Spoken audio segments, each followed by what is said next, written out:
Bonjour à tous, bienvenue dans le 8h30 France Info. Bonjour à vous Mathilde Siro et à nos deux invités aujourd'hui. Un plateau consacré à la situation en Iran. On le rappelle avec cette situation, la mort confirmée de l'ayatollah Khamenei cette nuit, tué par des frappes israélo-américaines et des dignitaires du régime islamique qui ont été nombreux à perdre la vie lors de ces opérations.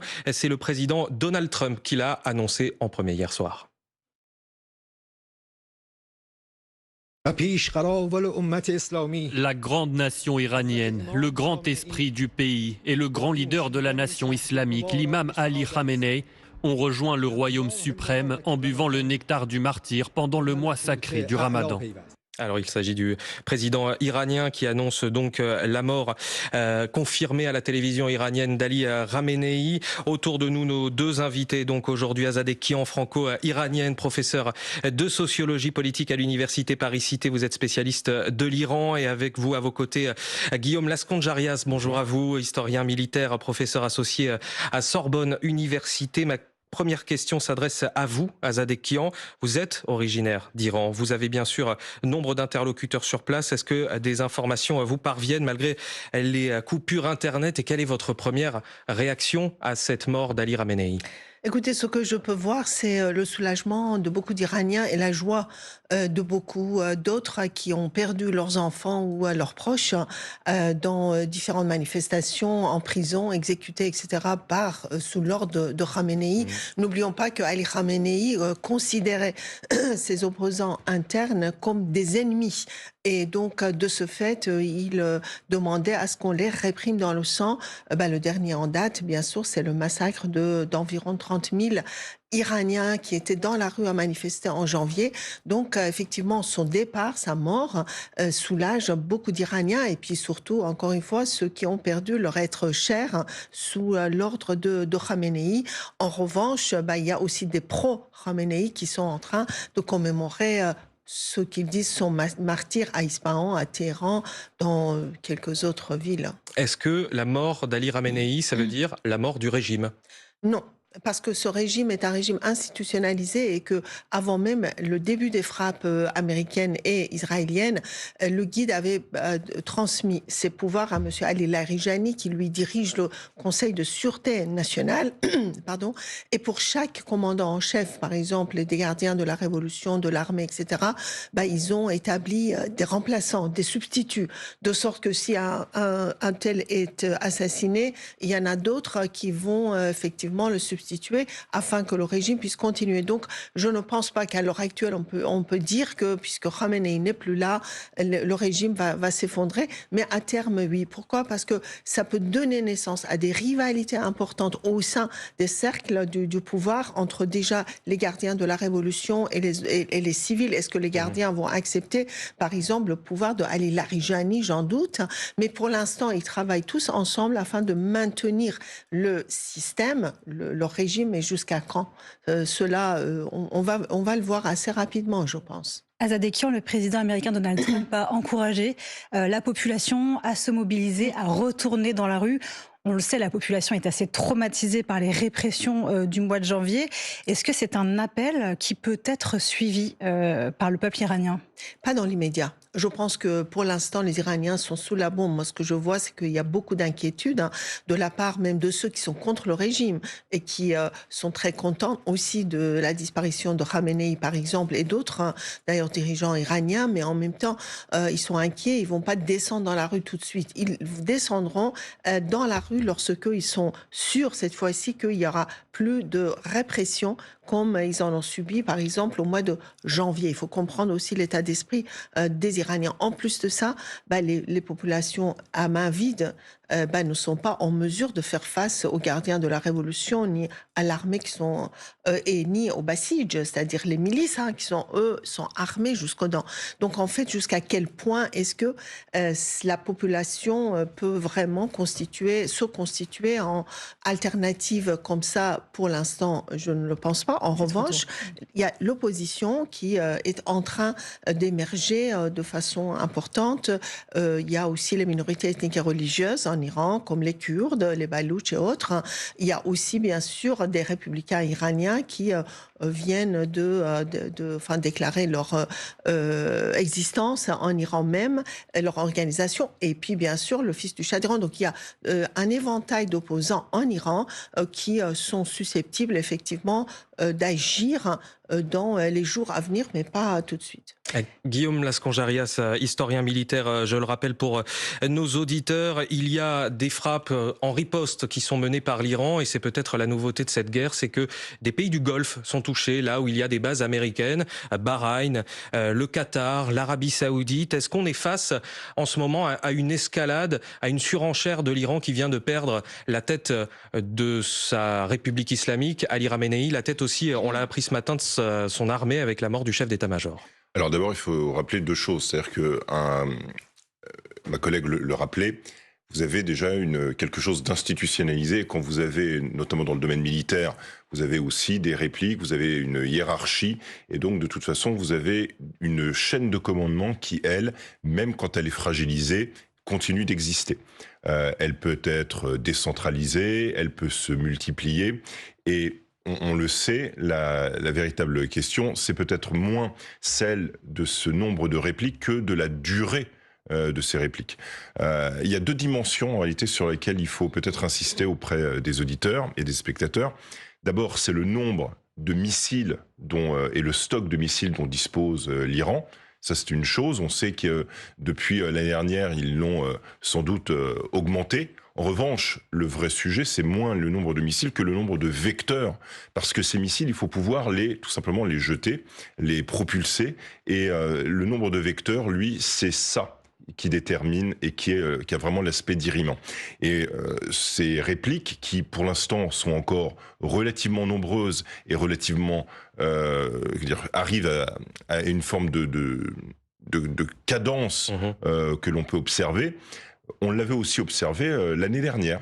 Et on sait qu'au fur et à mesure du nombre de jours, au fur et à mesure du nombre de frappes, puisque en fait, vous avez un pays qui est aussi en partie survolé, qui n'a quasiment plus de défense anti-aérienne, eh bien, c'est la suprématie ou la supériorité aérienne israélo-américaine qui, pour l'instant, permet de frapper de manière successive ces sites. Ce que vous nous dites ce matin, Guillaume Lasconjarias, c'est que finalement, l'Iran n'est peut-être pas en mesure de répliquer, de riposter dans la durée à la hauteur de ce que le pays vient de subir avec ces frappes israélo-américaines qui ont effectivement décimé à la fois le régime avec le guide suprême, mais aussi le chef d'état-major des armées. Vous avez la question du commandement, effectivement. Et puis vous avez la question derrière des moyens militaires. Effectivement, la question de la durée se pose. Et puis surtout, c'est l'absence finalement d'objectifs précis. Quand vous regardez bien, vous avez une forme de frappe en direction d'Israël, en direction des États du Golfe, en direction aussi des bases militaires américaines. Mais ça fait quand même beaucoup d'objectifs pour une grande zone. Et à la fin, ça dilue et ça saupoudre les moyens. Et c'est simplement une question de statistique, c'est où est-ce que vous appliquez le maximum de pression. Est-ce que vous le faites sur les États du Golfe? Est-ce que vous le faites sur Israël? Est-ce que vous le faites sur les Américains? Il y a une dimension dont on ne parle pas, c'est que vous avez aussi la question des proxys, donc de ces combattants par procuration. Comme le Hezbollah, au Liban, comme les Houthis, au Yémen. Qui ont été aussi très largement frappés. Je rappellerai quand même que Israël a lancé, en fait, depuis une dizaine de jours, une succession de frappes extrêmement brutales, très loin au nord du Liban, justement contre les cadres du Hezbollah. Est-ce que cette intervention israélo-américaine déclenchée hier matin, elle est similaire ou est-ce qu'elle est différente de celle qu'on a connue en juin, qui effectivement avait déstabilisé momentanément le régime, mais on l'a vu, qui n'avait pas suffi finalement à mettre fin au régime des Mollahs? L'année dernière, en réalité, vous avez eu deux interventions. Vous avez eu l'intervention israélienne et puis ensuite, vous avez eu des frappes extrêmement limitées, essentiellement par les Américains, essentiellement sur les sites d'ailleurs nucléaires. Alors il y en a eu aussi un peu sur les sites de lancement de missiles, mais dans l'ensemble c'était vraiment très centré et ça n'a pas duré très longtemps.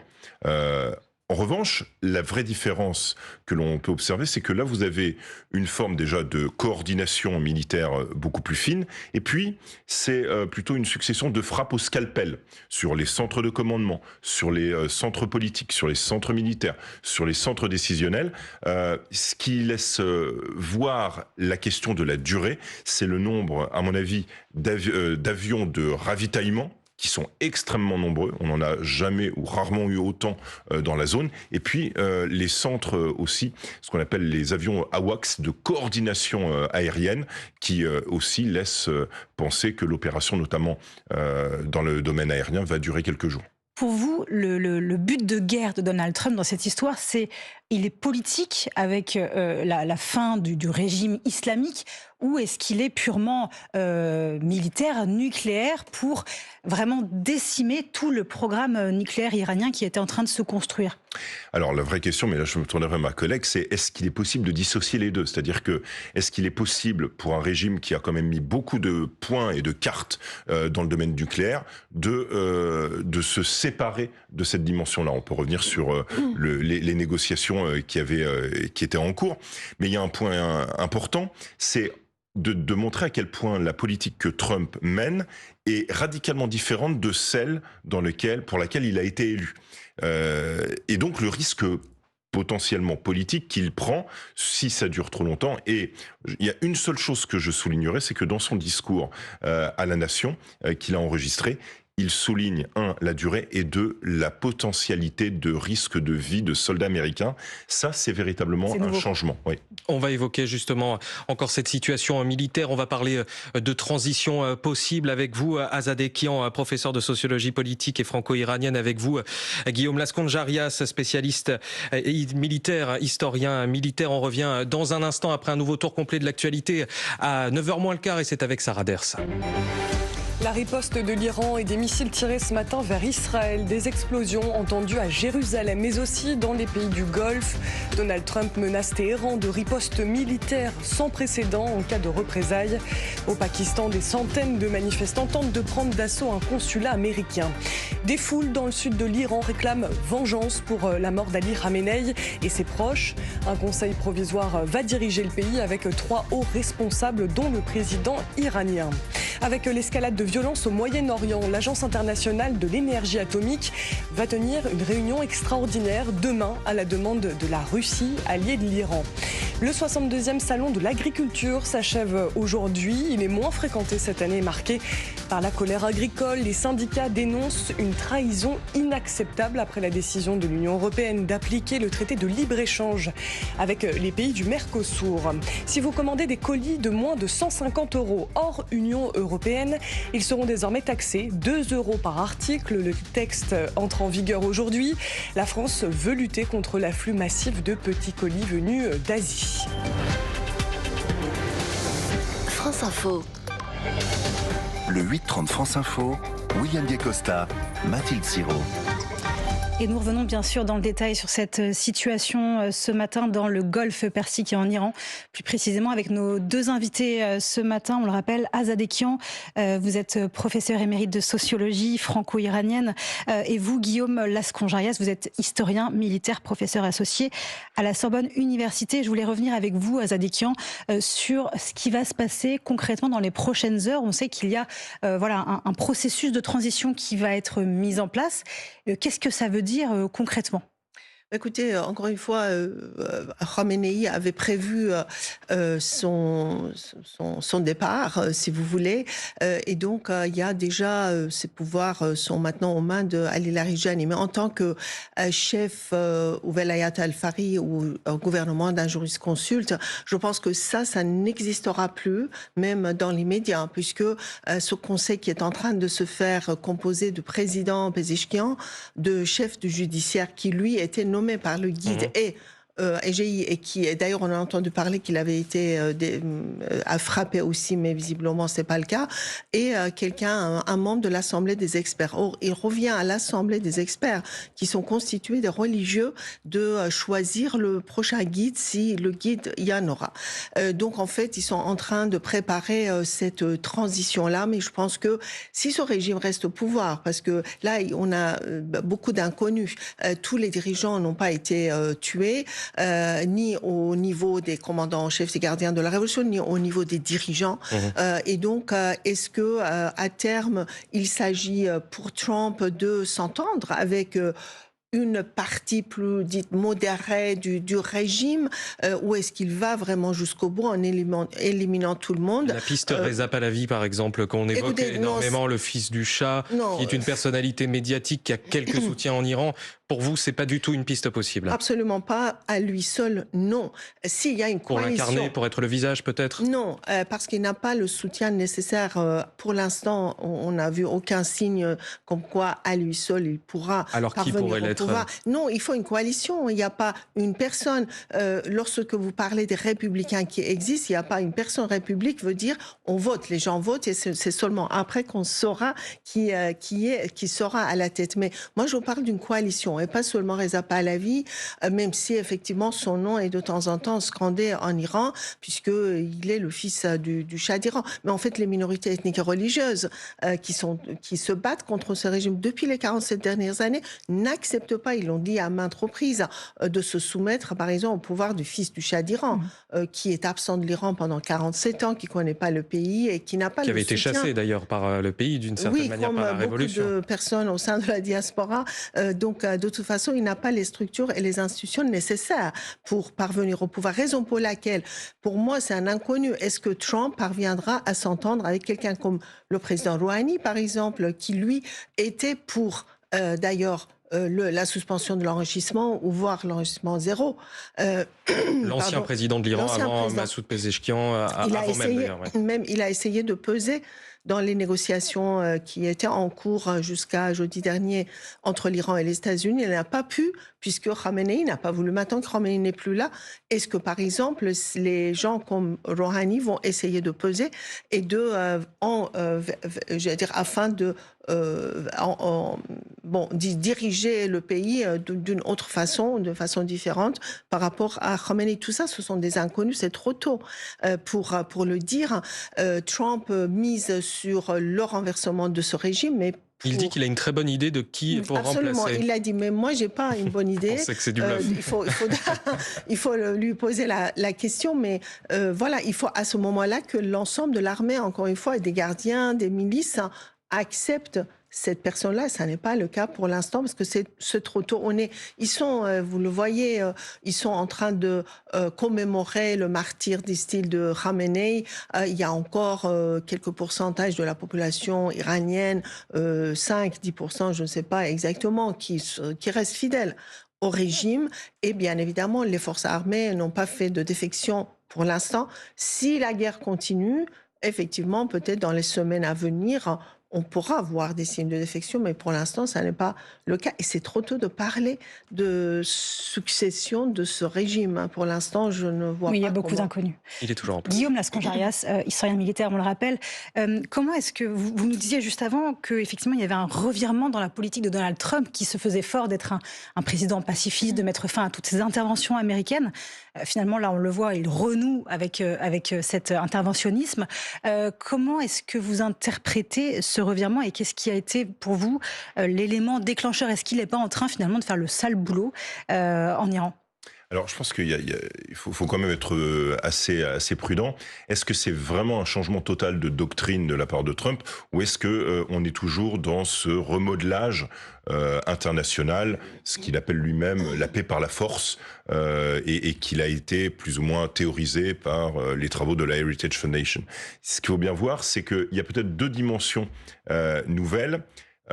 Une forme d'abord d'hubris, littéralement, c'est-à-dire de volonté de puissance. Qu'il est grisé par ses réussites, par exemple au Venezuela. Alors, effectivement, le succès assez incroyable, faut comme le dire, de ce qui s'est passé au Venezuela, mais sauf que le Venezuela, c'est pas l'Iran. Là encore, c'est-à-dire que on peut pas toujours plaquer ce qui a été réussi dans un pays et le transformer ou transformer l'essai pour un autre. Les cultures politiques, les cultures stratégiques, les contingences sont jamais totalement les mêmes. Ça, c'est le premier point. Le deuxième, c'est que il a quand même deux choses pour lesquelles il doit faire très attention. Il est toujours rivé sur son électorat. Et on sait que la base MAGA, et d'ailleurs, y compris même au sein de ses plus proches conseillers. Le vice-président, oui. Prenez Vance, prenez Exet, c'est-à-dire son secrétaire d'État à la Défense, qui ont été marqués littéralement au fer rouge par l'engagement notamment au Moyen-Orient, c'était le cas pour Vance et Exet, et donc quelque part revenir au Moyen-Orient pour une campagne militaire dont on ne sait pas combien de temps elle va durer, il y a déjà un premier changement. Puis le deuxième, c'est la politique intérieure.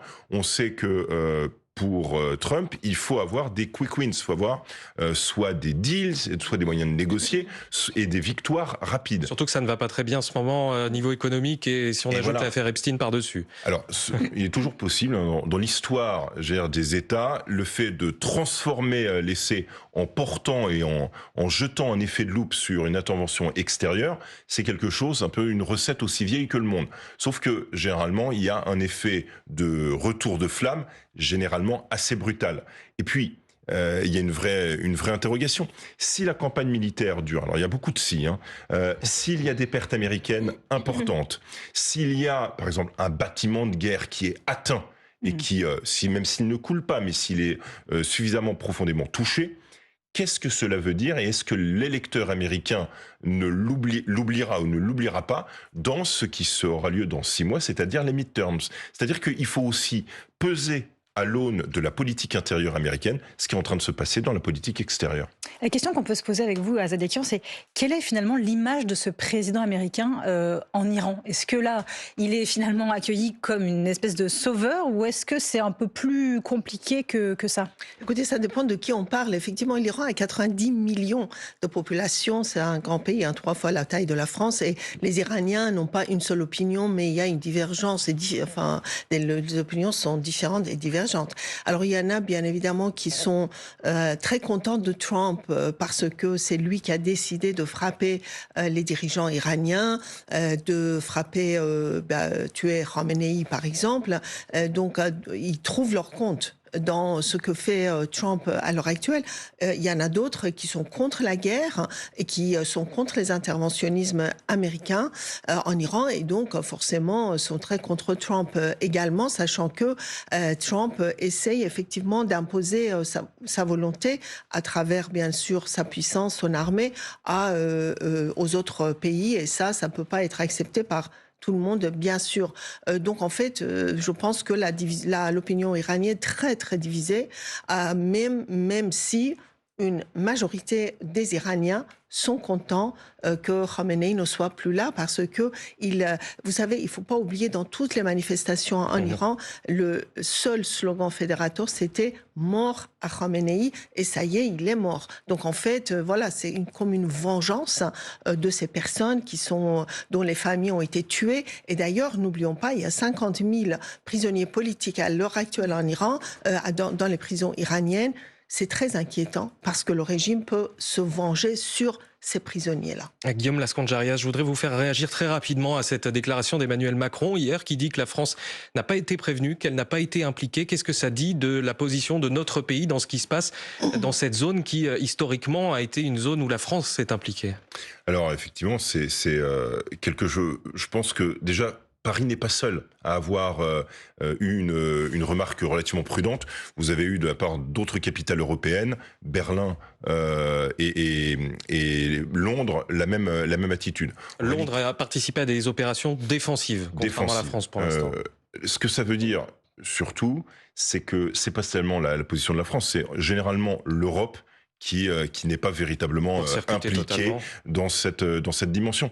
Et là, pour le coup, ça démontre surtout et essentiellement la manière dont, dans cette politique de retour des grandes puissances, les États-Unis essentiellement, mais la Russie, la Chine finalement ont une vision impériale, voire impérialiste de leurs intérêts de puissance, et là-dessus l'Europe et la France, hélas, sont un peu en phase de déclassement. Merci beaucoup Guillaume Lasconjarias, historien militaire, professeur associé à Sorbonne Université, d'avoir été avec nous. Merci également à vous Azadeh Kian, franco-iranienne, professeur de sociologie politique à l'université Paris-Cité, et merci Mathilde Siro pour le 8h30 France Info.